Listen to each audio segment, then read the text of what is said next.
नमस्कार दोस्तों। पहले हमने संज्ञा की परिभाषा एवं व्यक्तिवाचक संज्ञा, जातिवाचक संज्ञा और भाववाचक संज्ञा पढ़ ली हैं। और अब हम आगे बढ़ते हुए जो बची हुई दो संज्ञाएं हैं, समूहवाचक संज्ञा और द्रव्यवाचक संज्ञा, उनको पढ़ने वाले हैं। तो समूहवाचक संज्ञा की परिभाषा हमने यहाँ पर लिख ली है। चलिए इसे पढ़ते हैं।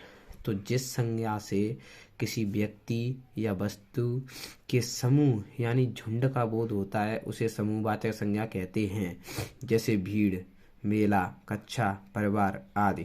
कहने का तात्पर्य यह है कि जिस शब्द से किसी भीड़ वाली जगह यानी भीड़ का बोध हो, झुंड का बोध हो, समूह का बोध हो। जैसे भीड़ एक समूह होता है, मेला मेला एक लोगों का समूह होता है, कक्षा हो गया, परिवार आदि।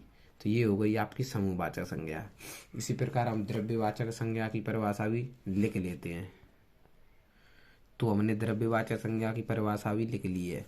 तो जिस संज्ञा से किसी तरल, ठोस, धातु, अधातु, पदार्थ आदि का बोध होता है उसे द्रव्यवाचक संज्ञा कहते हैं।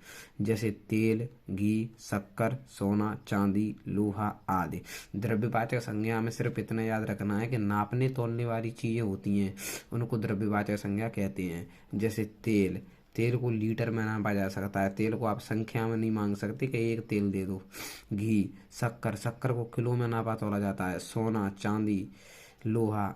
कहने का तात्पर्य यह है कि जो नापने तोलने वाली चीजें हैं वो द्रव्यवाचक संज्ञा के अंतर्गत आती हैं, और जो भीड़, मेला यानी झुंड वाली चीजें हैं वो समूहवाचक संज्ञा के अंतर्गत आती हैं।